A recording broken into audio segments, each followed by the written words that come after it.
말씀 보겠습니다. 시편 34편 8절에서 10절까지 한 절씩 세 절밖에 없으니까 함께 읽도록 하겠습니다. 다 함께 읽읍시다. 너희는 여호와의 선하심을 맛보아할지어다. 그에게 피하는 자는 복이 있도다. 너희 성도들아 여호와를 경외하라. 그를 경외하는 자에게는 부족함이 없도다. 젊은 사자는 궁핍하여 줄일지라도 여호와를 찾는 자는 모든 좋은 것에 부족함이 없으리로다. 아멘. 오늘의 시는 시편 34편은 다윗이 사울의 박해를 받을 때에 썼던 시입니다. 그 중에서도 오늘의 시는 다윗이 사울을 피해 도망가다가 블레셋의 가드왕 아기스 앞에서 미친 채 하며 도망왔던 그 사건과 연관되어 있어요. 다윗이 사울의 낯을 피하여 멀리 도망을 가다가 결국에 블레셋까지 도망가게 됩니다. 적국이죠. 적국의 땅까지 들어가는데 그곳에서 발각이 됩니다. 그래서 블레셋 왕인 아기스 앞으로 잡혀가게 되었는데 이때 다윗은 그 아기스 왕을 속이기 위해서 필사적으로 미친 채를 하죠. 침을 흘리고 막 미친 채를 합니다. 그러니까 아기스 왕이 보기에 아니 저런 사람이 다윗일 리가 있나, 있을 수가 없는 일이다, 쫓아내라. 그래서 쫓아내죠. 그렇게 간신히 정말 극적으로 살아나서 도망 나가서 유대 광야에 아둘람 동굴에 피난하에 있으면서 오늘의 시를 노래합니다. 오늘의 시를 전체적으로 한번 분석해 보려고 합니다. 오늘의 시는 전체적으로 두 부분으로 나누어집니다. 첫 번째로 1에서 8절은 찬양의 삶으로 우리들을 초대를 하고 있는 부분이에요. 다윗은 본인이 받았던 은혜들을 간증합니다. 간증하면서 이렇게 받은 은혜가 크니 모두들 함께 찬양하자, 이렇게 외치고 있습니다. 두 번째로 9절에서 22절까지는 여기에서는 의인에 대해서 설명을 합니다. 다윗은 말하기를 하나님이 악인은 멸하시고 의인의 기도는 들으신다라는 주제를 말한 뒤에 의인이 어떤 사람인지 설명을 하죠. 여기서 말하는 의인은 마음의 중심을 다해서 회개하는 사람이다, 이렇게 이야기합니다. 그러면서 다윗은 이렇게 회개하는 사람을 하나님께서는 인정해 주시고 그들의 모든 뼈를 보호하신다는 표현을 합니다. 그래서 다윗은 자신의 삶에 조금 전에 미친 채 하며 도망 나왔던 그 모든 순간에 하나님께서 보호하셨음을 간증을 하죠. 그런데 지난주와 같이 오늘의 시도 사실 약간 억울한 가운데 부르는 노래입니다. 좌절 가운데 부르고 있는 노래입니다. 인간적으로 볼 때 다윗은 너무나도 비참한 가운데 있죠. 절망을 경험하고 있는 가운데 있습니다. 한 나라의 왕이었던 사람이 도망 나와서 침을 질질 흘리며, 한 나라의 왕이 아니죠. 침을 질질 흘리며 도망 다니고 있는 자신의 모습이 얼마나 부끄러웠겠습니까? 그런데 굉장히 생뚱맞은 메시지를 오늘 우리에게 전달해 줍니다. 그 생뚱맞은 메시지 핵심이 뭐냐면 8절이에요. 함께 읽을까요? 시작. 너희는 여호와의 선하심을 맛보아 알지어다. 그에게 피하는 자는 복이 있도다. 대체 뭐가 선한 것이죠? 뭐가 선한 것입니까?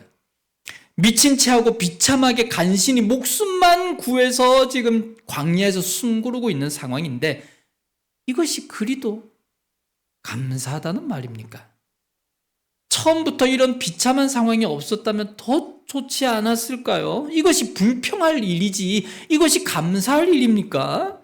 처음부터 내 사업이 잘 되고요, 처음부터 내 직장이 잘 되고, 처음부터 우리 가정이 너무나도 좋다면 그것이 진짜 좋은 것 아닙니까? 그것이 하나님의 선하심이죠.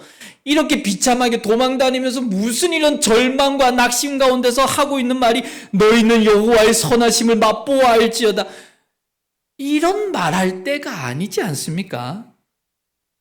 권사님 이해되십니까? 집사님 이해되십니까? 저는 이해 안 됩니다.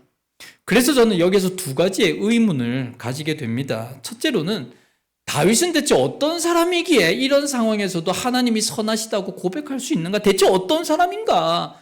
왜냐하면 너무 다르거든요, 저하고. 두 번째로 드는 의문 이것입니다. 하나님이 정말 선한가? 선하신가?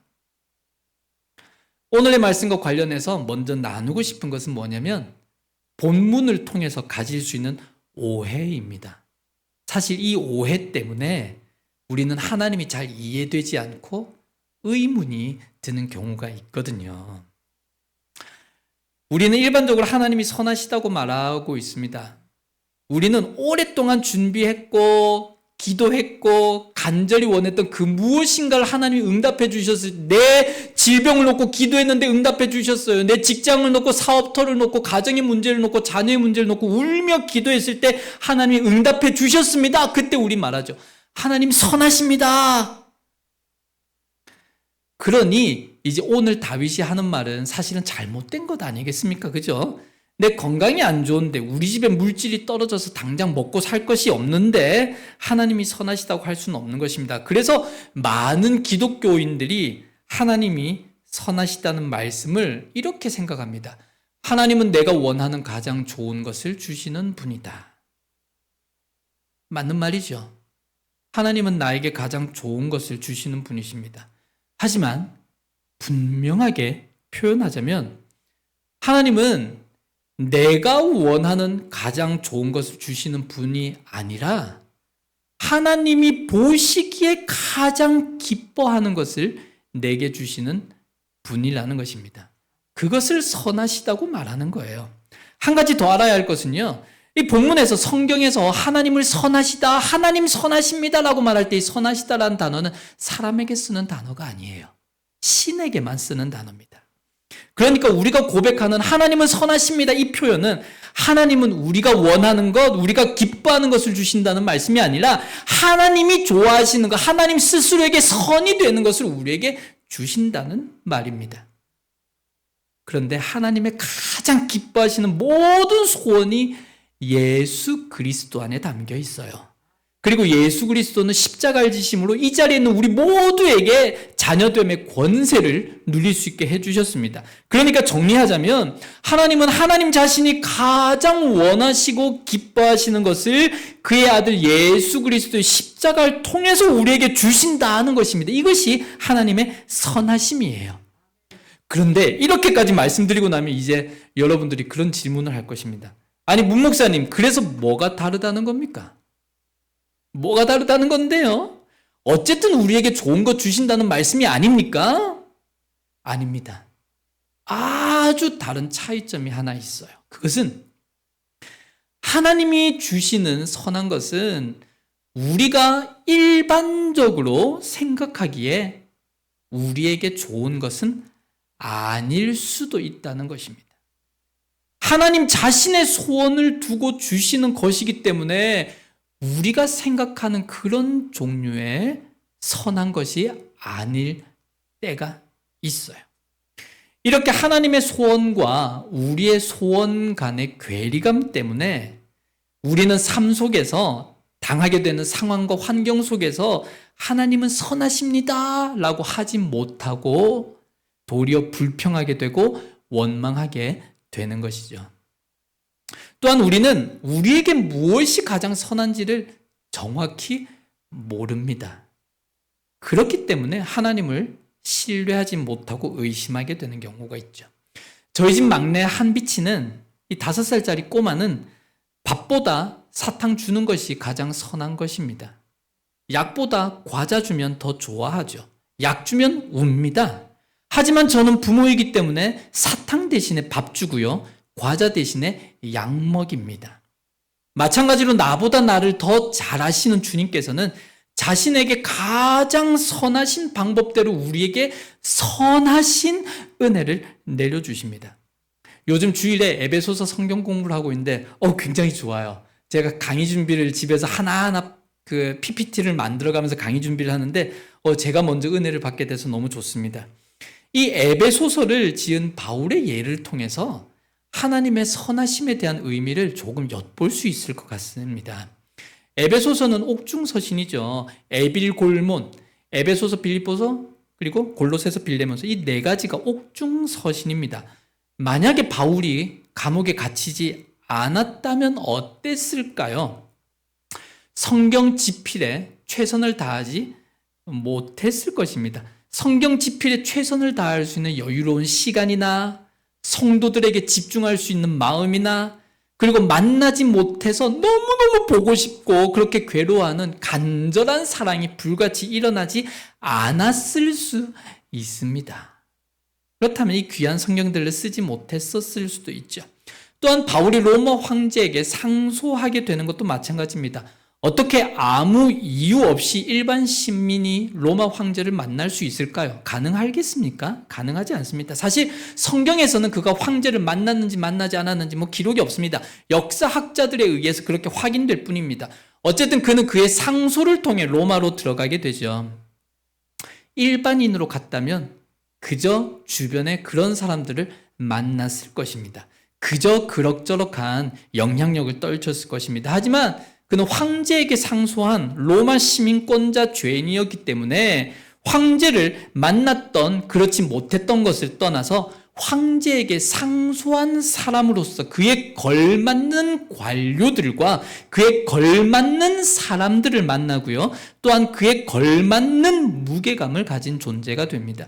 그의 말 한마디는 상당한 파급력을 가지게 되었고요. 그의 행동 하나하나는 황제 앞에 갈만한 사람으로 인정받게 되고요. 그의 모든 일거수일투족은 사람들의 이목을 끌게 충분하게 됩니다. 그리고 이것은 로마를 흔들었던 요인 중에 하나로 작용하게 되죠. 바울은 항상 로마에 가고 싶어 했습니다. 멋진 모습으로, 개성 장군의 모습으로 들어가고 싶었습니다. 복음을 들고 당당하게 예수 믿어라 이렇게 들어가고 싶었어요. 그것이 그에게 가장 선한 방법이었습니다. 그렇게 되어야 복음이 더 잘 알려지리라 생각했습니다. 하지만 하나님의 선하심은 달랐습니다. 하나님은 로마에서 그가 그렇게 복음 전하다 끝나는 것을 원하지 않으셨습니다.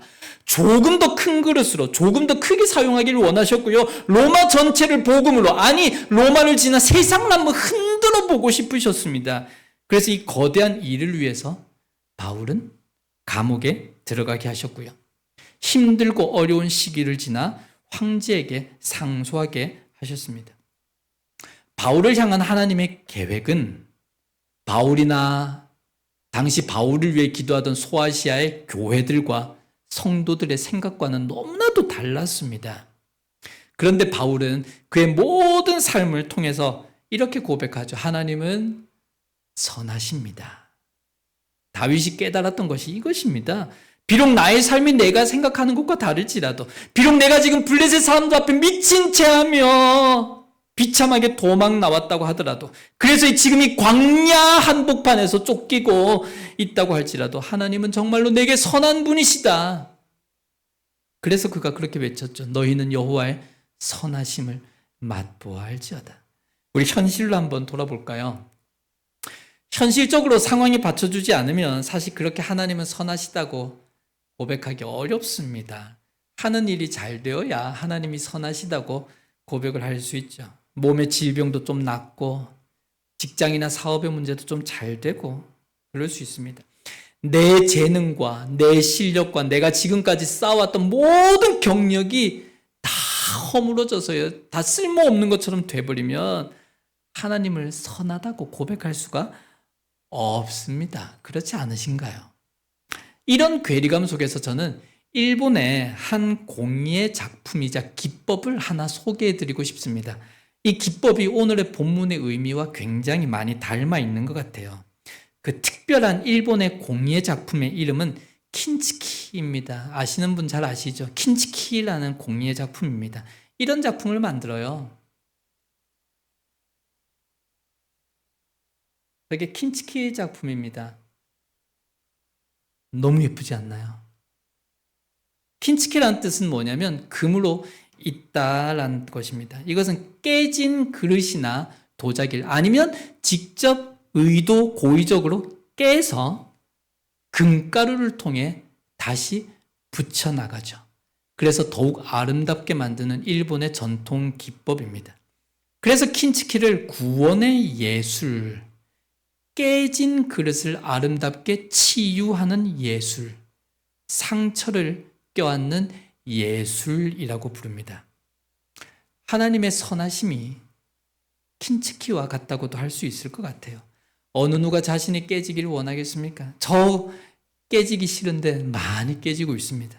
어느 누가 울고 싶지 않고 어느 누가 울고 싶고 어느 누가 좌절하고 싶겠습니까? 어느 아버지가 자신이 사랑하는 자녀들을 절망과 낙심 가운데 밀어넣고 싶겠습니까? 우리는 하나님이 선하시다면 결코 우리를 깨지 않으실 거다라고 믿고 있습니다. 또 우리는 결코 우리를 깨지 말아달라고 기도하고 있습니다. 하지만 하나님의 선하심은 우리를 잠시 깨실 때도 있는 것이죠. 다윗을 진정한 왕으로 만들고자 비참한 도망자의 삶을 살게도 하시고요. 요셉을 부득불 감옥에 들어가게 하셔서 어떤 일을 하십니까? 이스라엘이라는 가족 집단을, 아브라함의 그 야곱의 가족 집단을 국가 집단으로 만드는 역할이 요셉을 통해 이루어지거든요.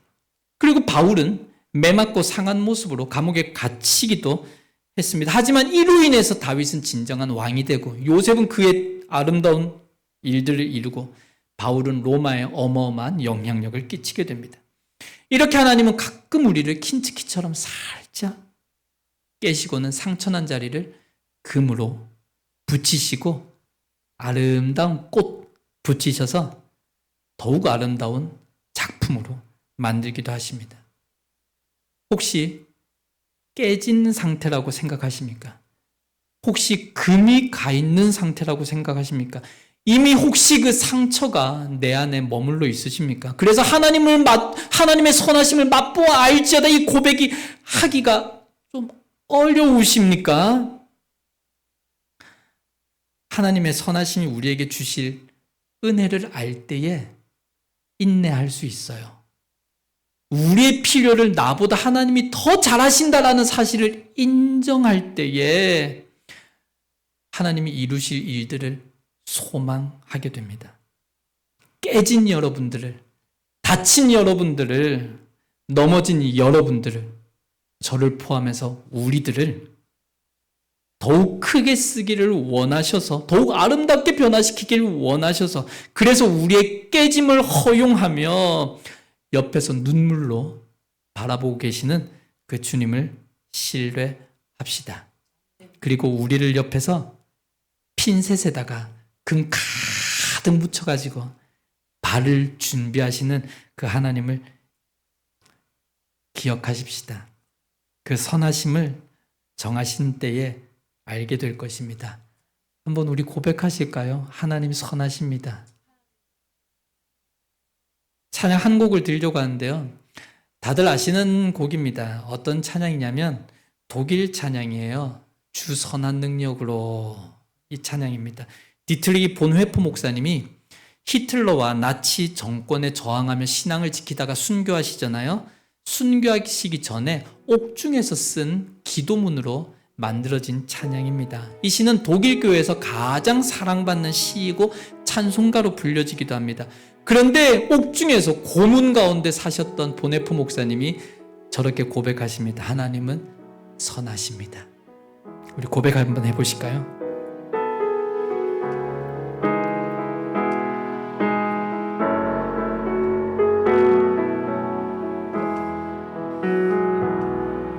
주 선한 능력으로 하느시네. 그 크신 팔로 날 붙드시네.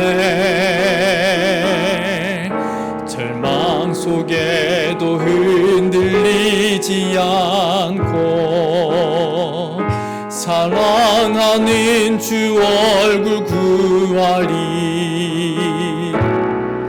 선한 능력으로 일어서리.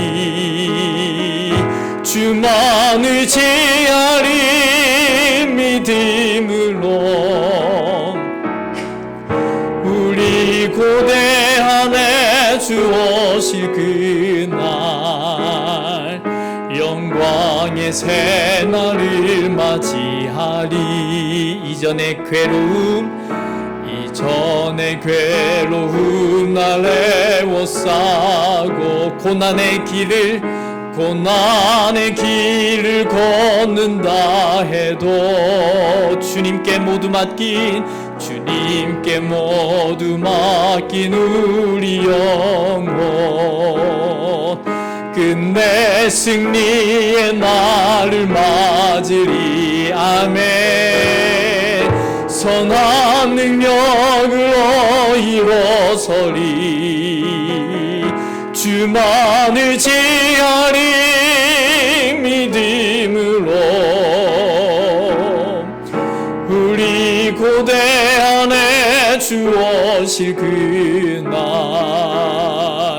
영광의 새날을 맞이하리. 주님이 마신 고난에 주님이 마신 고난에 쓴 잔을 우리도 감사하며 받으리. 주님의 남은 고난 채워가며 예수와 복음 위에 살리라. 선한 능력으로 일어서리. 주만 의지하리. 믿음으로 우리 고대 안에 주 오실 그날 승리의 새날을 맞이하리. 아멘. 가사가 이렇죠. 주 선한 능력으로 안으시네. 그 크신 팔로 날 붙드시네. 절망 속에서도 흔들리지 않고 사랑하는 주 얼굴 구하리. 선한 능력으로 일어서리. 주만 의지하리. 믿음으로 우리 고대 안에 주 오실 그날 영광의 새날을 맞이하리. 우리의 모습이 이 그림 같아요. 이 그림의 조각상이 우리의 모습이 아닌가. 또 저는 보면서 제 자신을 보았습니다. 아, 내가 저 모습이 아닌가. 깨져서 박살나서 이미 부서져서 서글프게 울 때도 있고 낙심할 때도 있고 좌절할 때도 있고 저 자신의 부족함에 저 자신의 무능력함에 치를 떨 때도 있는데 보시는 그림처럼 금으로 하나하나 깨진 부분을 다 붙이셔서 결국에는 아름답게 바꾸실 그 완성될 그 모습, 그게 바로 우리들인 줄 믿습니다. 이 감사의 계절에 어떤 상황에서도 하나님은 선하시다며 고백했던 다윗처럼, 바울처럼 주님께 소망을 두고 믿음의 고백으로 승리하는 모두가 되길 주님의 이름으로 축복합니다. 우리 기도했으면 좋겠어요. 우리 뒤에 불을 꺼주시면 좋겠고요.